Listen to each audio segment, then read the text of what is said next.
Yemi telling you that. But if you dare to assume the feeling of the wish fulfilled, knowing who is doing it, it's God doing it. For God is your own wonderful human imagination, and He is doing it. If you dare to assume it and you walk in the assumption that it is so, ignoring the senses, ignoring the facts of life that deny it, in a way you do not know, it will become a reality in your world. So these are the realities out of which we fashion our world. Take a man who is drafted. I was drafted in 1942 at the age of 38. Not quite 38, but going on 38. Like millions of us, I dare say they all felt as I did, but they didn't know this principle. I knew I didn't want any part of it. Nevertheless, I was drafted. I didn't resist it. They sent me off to Camp Polk, Louisiana. And after 3 months in boot training, I decided I would do something about it by applying this principle.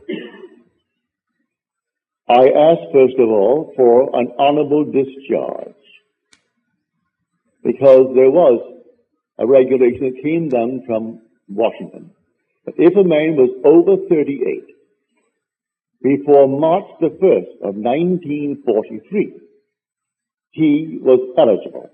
It didn't say it was automatic. If his commanding officer felt that he needed him in his company, that decision was final with the commanding officer.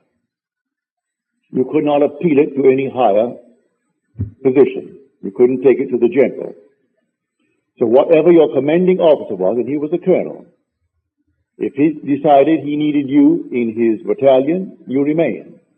Well, I applied based upon the fact that I was eligible, for I was 38 before March the 1st of 1943. And it came back to me disapproved and signed by my commanding officer. All right? That seems final. But there is nothing final in this world if you know who God is. If you know that your own wonderful human imagination is God, you do not accept anything on the outside that is in conflict with your wonderful desire. So I desired to be honorably discharged out of the army and doing the work I'm doing now, for I did it before. I want to return to that work. So that night, here was the paper that I received that day, disapproved and signed Colonel Theodore Bilbo Jr. His father was Senator Bilbo of Mississippi. As I retired in my barracks with all these men around me, I assumed I was in my own apartment in New York City. I knew it well. I left a wife and a little girl only a few months old when I was drafted. My son volunteered, and he was with the Marines in Guadalcanal. And they picked me up, and I was drafted, and my little girl was born the end of June of that year, so she was only a few months. And I had a wife and a little girl, and so I imagine I am home. My wife is in that bed, I'm in this bed, and my little girl is over there in the crib. And then I simply assume I am walking through the apartment. It was a nice 7-room apartment. And I walked from room to room and touched the objects, and they all seemed so familiar. And I looked through the window and I saw Washington Square. And I looked to my right and I saw 6th Avenue. And then, having gone all through the place, I simply returned to my bed and settled in it, all in my imagination. But I gave it the tones of reality.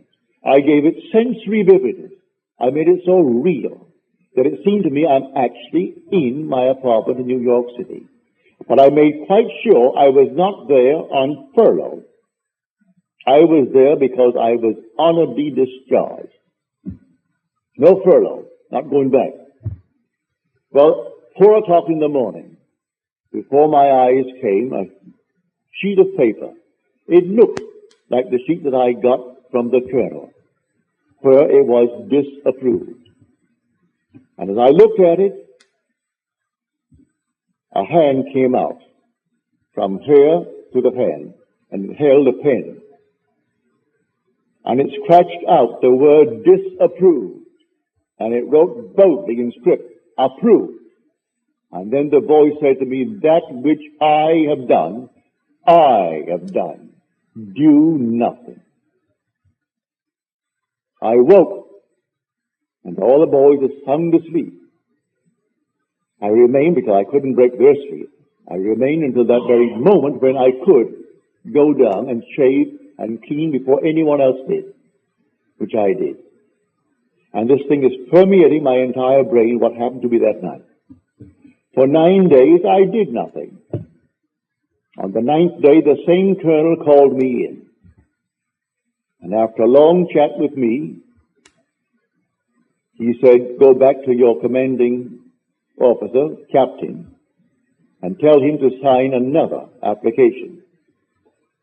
And so I went back. I had done nothing in the interval. And he signed another application. I went back to the colonel. The colonel approved it. And that very day, I was on a train from Camp Polk, Louisiana, to New York City, honorably discharged.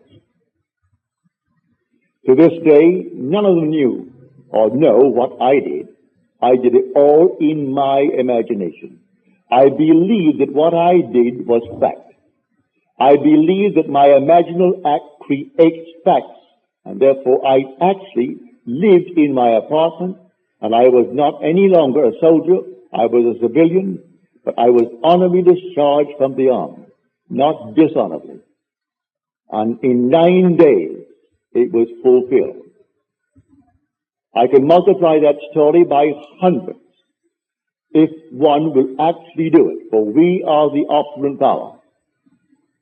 Instead of doing strange things and getting wrong with the government and fighting for your objectives, you don't fight at all. The voice said to me, that which I have done,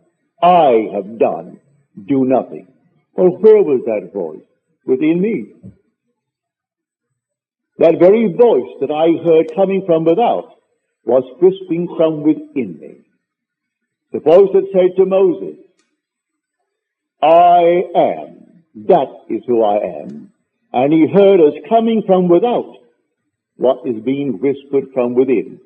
For are we not told in Scripture that we are the temple of the living God, and the Spirit of God dwells in us? And God is Spirit. Well, if the Spirit of God dwells in us, then how could I hear it from another? He is coming from within myself. And so I heard it. When I could not get any passage, I did the same thing. When I seemingly was locked in an island for months to come, because there was no ships coming, I did the same thing.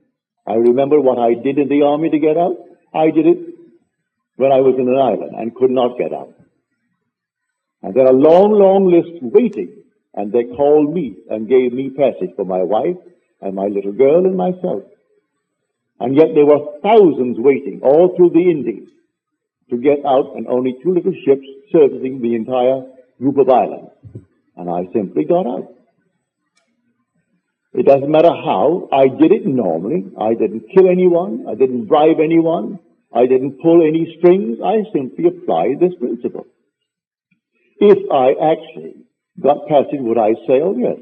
Well, then I assumed that I'm on a ship. And looking back nostalgically at the little island, leaving behind me my friends and my relatives, and taking with me my wife and my daughter. And I look back, and it seemed so normal and so natural. I gave it tones of reality. I could feel the salt of the sea on the rail as I held the rail of the ship. I could smell the rawness of the ocean, and I could see the island. And then, within a matter of 24 hours after I did it, I got a call from the Alcor Steamship Company to come on down and see them. I went down, and they said, we have a passage for you. There are only 2 beds, but the little girl can sleep with her mother, and you can sleep up. And so there were two bunks. And it's a lovely ship, small, only carrying 60-odd passengers, but I sailed and came back on time as I was committed to go to Milwaukee the 1st of May. And I got there in time. So I ask everyone to believe in God. But God is not something on the outside of you. God is your own wonderful human imagination. If you have any other God, you have a false God. Therefore, do not feed him anything but loving thoughts. Nothing but loving thoughts. Always exercise your imagination lovingly on behalf of everyone in this world. It doesn't cost you anything, and it doesn't hurt anyone.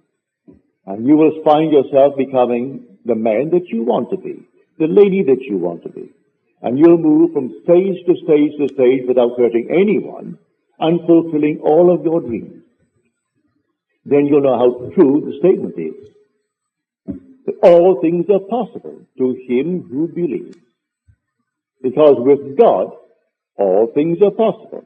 And you'll find God. You'll find him in yourself as your own wonderful human imagination. That is God. As stated so clearly in Scripture. He's called in Scripture the potter. And the word potter means imagination. So I go down to the potter's house to see how he does it. And he was working at his instrument. And there he was at a wheel making something out of clay. But what he had, the vessel he had in his hand, was spoiled. And he reworked it into another vessel, as it seemed good to him to do. He didn't destroy it. He didn't discard it. He reworked it into another vessel. So you don't discard anyone. You rework him. See him as you would like to be seen by the world. See him in a more noble light. So you rework him in your own imagination and believe in what you've done. And he will conform to it. So you don't discard anyone as something that cannot be remedied, or cannot be made right in this world. You make him right in your own mind's eye. For the potter is your own wonderful human imagination.